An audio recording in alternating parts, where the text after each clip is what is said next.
बिस्मिल्लाहिर्रहमानिर्रहीम। दो नौजवान उमर रज़ी अल्लाह ताला अन्हा की महफ़िल में दाखिल होते ही महफ़िल में बैठे एक शख्स के सामने जाकर खड़े हो जाते हैं और इसकी तरफ उंगली करके कहते हैं, या उमर, ये है वो शख्स। उमर रज़ी अल्लाह ताला अन्हा पूछते हैं, क्या किया है इस शख्स ने? या अमीरुल मोमिनीन, इसने हमारे बाप को कत्ल किया है। उमर रज़ी अल्लाह ताला अन्हा पूछते हैं, क्या कह रहे हो, इसने तुम्हारे बाप को कत्ल किया है? उमर रज़ी अल्लाह ताला अन्हा इस शख्स से मुखातिब होकर पूछते हैं, क्या तूने इनके बाप को कत्ल किया है? वो शख्स कहता है, हाँ अमीरुल मोमिनीन, मुझसे कत्ल हो गया है इनका बाप। उमर रज़ी अल्लाह ताला अन्हा पूछते हैं, किस तरह कत्ल हुआ? वो शख्स कहता है, या उमर, इनका बाप अपने ऊँट समेत मेरे खेत में दाखिल हो गया था। मैंने मना किया, बाज नहीं आया तो मैंने एक पत्थर दे मारा जो सीधा इसके सर में लगा और वो मौके पर मर गया। उमर रज़ी अल्लाह ताला अन्हा फरमाते हैं, फिर तो कसास देना पड़ेगा, मौत है इसकी सज़ा। ना फ़ैसला लिखने की ज़रूरत, और फ़ैसला भी ऐसा अटल कि जिस पर किसी बहस व मुबाहिसे की भी गुंजाइश नहीं। ना ही इस शख्स से इसके कुंबे के बारे में कोई सवाल किया गया, ना ही ये पूछा गया कि ताल्लुक़ किस कदर शरीफ ख़ानदान से है। ना ही ये पूछने की ज़रूरत महसूस की गई कि ताल्लुक़ किसी मुअज़्ज़ज़ कबीले से तो नहीं, मुआशरे में क्या रुतबा या क्या मकाम है। इन सब बातों से भला उमर रज़ी अल्लाह ताला अन्हा को मतलब ही क्या?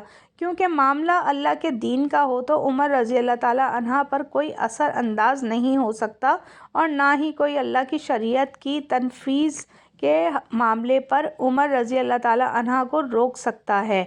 हत्ता के सामने उमर रज़ी अल्लाह ताला अन्हा का अपना बेटा ही क्यों ना हो, कातिल की हैसियत से आ खड़ा हो, कसास तो इसे भी लिया जाएगा। वो शख्स कहता है, ए अमीरुल मोमिनीन, उसके नाम पर जिसके हुक्म से ये ज़मीन व आसमान कायम खड़े हैं, मुझे सहरा में वापस अपने बीवी बच्चों के पास जाने दीजिए, ताकि मैं इनको बता आऊँ कि मैं कत्ल कर दिया जाऊँगा। इनका अल्लाह और मेरे सिवा कोई आसरा नहीं है, मैं इसके बाद वापस आ जाऊँगा। उमर रज़ी अल्लाह ताला अन्हा फरमाते हैं, कौन तेरी ज़मानत देगा कि तू सहरा में जाकर वापस भी आ जाएगा? मजमे पर एक खामोशी छा जाती है। कोई भी तो ऐसा नहीं है जो इसका नाम तक भी जानता हो। इसके कबीले, खैमे या घर वगैरह के बारे में जानने का मामला तो बात की बात है, कौन ज़मानत दे इसकी? क्या ये 10 दरहम के उधार, या ज़मीन के टुकड़े, या किसी ऊँट के सौदे की ज़मानत का मामला है? इधर तो एक गर्दन की ज़मानत देने की बात है जिसे तलवार से उड़ा दिया जाना है, और कोई भी ऐसा नहीं जो अल्लाह की शरीयत की तनफीस के मामले पर उमर रज़ी अल्लाह ताला अन्हा से एतराज़ करे, या फिर इस शख्स की सिफारिश के लिए ही खड़ा हो जाए, और कोई भी नहीं हो सकता जो सिफारिशी बनने का सोच सके। महफिल में मौजूद सहाबा रज़ी अल्लाह ताला अन्हा पर एक खामोशी सी छा गई। इस सूरत हाल से ख़ुद उमर रज़ी अल्लाह ताला अन्हा भी मुतासिर हैं, क्योंकि इस शख्स की हालत ने सबको ही हैरत में डालकर रख दिया है। क्या इस शख्स को वाकई कसास के तौर पर कत्ल कर दिया जाए और इसके बच्चों को भूखों मरने के लिए छोड़ दिए जाएं, या फिर इसको बग़ैर ज़मानती के वापस जाने दिया जाए? वापस ना आया तो मकतूल का खून रायगा जाएगा। ख़ुद उमर रज़ी अल्लाह ताला अन्हा भी सर झुकाए अफसुर्दा बैठे हैं। इस सूरत हाल पर सर उठाकर इल्तिजा भरी नज़रों से नौजवानों की तरफ देखते हैं। माफ़ कर दो इस शख्स को। नौजवान अपना आखिरी फ़ैसला बग़ैर किसी झिझक के सुना देते हैं, नहीं अमीरुल मोमिनीन, जो हमारे बाप को कत्ल करे इसको छोड़ दें, ये तो हो ही नहीं सकता। उमर रज़ी अल्लाह ताला अन्हा एक बार फिर मजमे की तरफ देखकर बुलंद आवाज़ से पूछते हैं, ए लोगो, है कोई तुम में से जो इसकी ज़मानत दे? अबू ज़र गफ़ारी रज़ी अल्लाह ताला अन्हा अपने ज़हद व सदक़ से भरपूर बुढ़ापे के साथ खड़े होकर कहते हैं, मैं ज़मानत देता हूँ इस शख्स की। उमर रज़ी अल्लाह ताला अन्हा कहते हैं, अबू ज़र, इसने कत्ल किया है। अबू ज़र रज़ी अल्लाह ताला अन्हा अपना अटल फ़ैसला सुनाते हैं, चाहे कत्ल ही क्यों ना किया हो। उमर रज़ी अल्लाह ताला अन्हा सवाल करते हैं, जानते हो इसे? अबू ज़र रज़ी अल्लाह ताला अन्हा फरमाते हैं, नहीं जानता। उमर रज़ी अल्लाह ताला अन्हा, तो फिर किस तरह ज़मानत दे रहे हो? अबू ज़र रज़ी अल्लाह ताला अन्हा कहते हैं, मैंने इसके चेहरे पर मोमिनों की सिफ़ात देखी हैं, और मुझे ऐसा लगता है ये झूठ नहीं बोल रहा। इंशाअल्लाह ये लौट कर वापस आ जाएगा।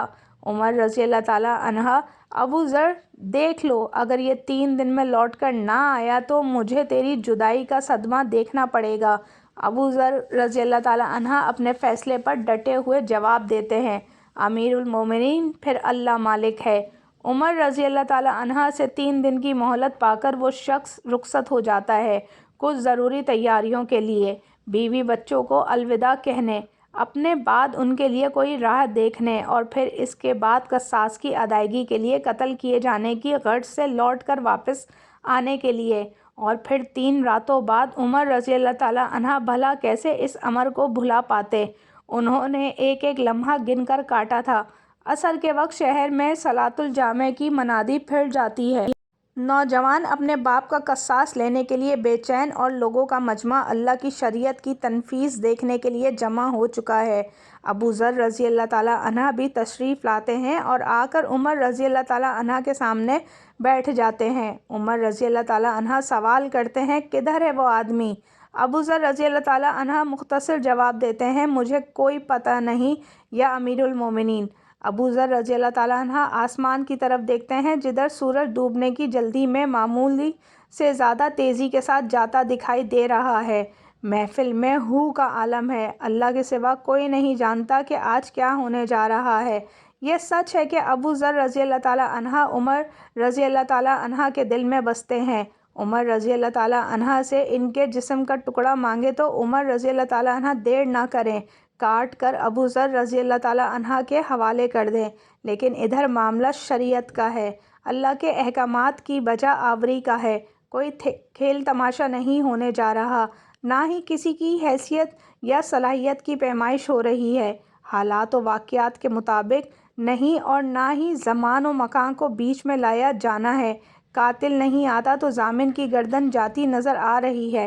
مغرب سے چند لمحات پہلے وہ شخص آ جاتا ہے۔ بے ساختہ حضرت عمر رضی اللہ تعالیٰ عنہ کے منہ سے اللہ اکبر کی صدا نکلتی ہے، ساتھ ہی مجمع بھی اللہ اکبر کا ایک بھرپور نعرہ لگاتا ہے۔ عمر رضی اللہ تعالیٰ عنہ اس شخص سے مخاطب ہو کر کہتے ہیں: اے شخص، اگر تو لوٹ کر نہ بھی آتا تو ہم نے تیرا کیا کر لینا تھا؟ نہ ہی تو کوئی تیرا گھر جانتا تھا اور نہ ہی کوئی تیرا پتہ جانتا تھا۔ وہ بولا: امیر المومنین، اللہ کی قسم، بات آپ کی نہیں، بات اس ذات کی ہے جو سب ظاہر و پوشیدہ کے بارے میں جانتا ہے۔ دیکھ لیجئے، میں آ گیا ہوں، اپنے بچوں کو پرندوں کے چوزوں کی طرح صحرا میں تنہا چھوڑ کر، جدھر نہ درخت کا سایہ ہے اور نہ ہی پانی کا نام و نشان۔ میں قتل کر دیے جانے کے لیے حاضر ہوں۔ مجھے بس یہ ڈر تھا کہیں کوئی یہ نہ کہہ دے کہ اب لوگوں میں سے وعدوں کا ایفا ہی اٹھ گیا ہے۔ عمر رضی اللہ تعالیٰ عنہ نے ابو ذر رضی اللہ تعالیٰ عنہ کی طرف رخ کر کے پوچھا: ابو ذر، تو نے کس بنا پر اس کی ضمانت دے دی تھی؟ ابو ذر رضی اللہ تعالیٰ عنہ نے کہا: اے عمر، مجھے اس بات کا ڈر تھا کہ کہیں کوئی یہ نہ کہہ دے کہ اب لوگوں کی خیر ہی اٹھا لی گئی ہے۔